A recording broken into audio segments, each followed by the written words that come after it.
Parce que vous ne connaissez pas. Favoriser le développement des énergies renouvelables, c'est la volonté entre autres de l'État qui a demandé aux collectivités et aux EPCI de définir pour l'avenir des zones sur lesquelles des unités de production d'énergie renouvelable pourraient être installées.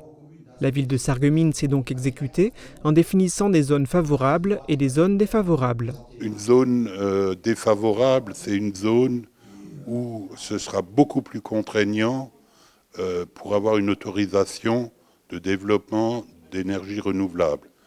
On considère qu'il y a certaines zones dans la ville qui sont impropres à certaines énergies et donc on espère que le fait de présenter ces zones défavorables dissuaderont certains promoteurs ou autres. Les terrains appartenant à la ville et ceux appartenant aux particuliers sont concernés, pas ceux qui sont propriétés de l'État.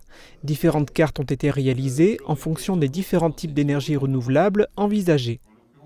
Pour l'éolien, les grands mâts supérieurs à 12 mètres de haut et qui doivent être installés à plus de 500 mètres des habitations, l'État a identifié des zones sur Sarreguemines.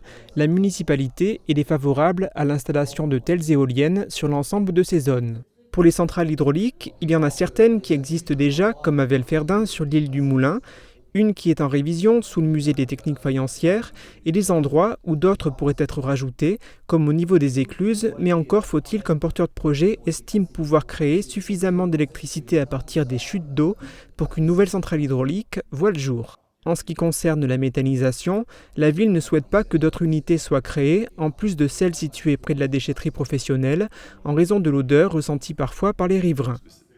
Sur Sarreguemines, c'est au niveau du solaire que le potentiel de hausse de production d'énergie renouvelable est identifié par la mairie comme le plus prometteur.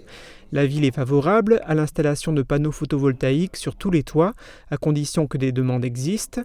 Un avis favorable de la municipalité existe aussi pour l'installation d'ombrières photovoltaïques sur les parkings, sauf sur ceux de la Poste, de l'hôtel de ville, de la place de la Grande Armée et sur le plateau bas de la friche des faïenceries. La mairie ne souhaite pas non plus que des panneaux photovoltaïques au sol soient installés sur la friche des faïenceries, et en ce qui concerne l'agrivoltaïsme, la ville est favorable à une telle installation à un seul endroit, près du golfe. À noter qu'une extension du réseau de chaleur est également envisagée pour permettre le développement d'une énergie durable à partir de la biomasse. L'ensemble des cartes présentées hier est consultable sur le site internet de la municipalité jusqu'à la fin de cette semaine.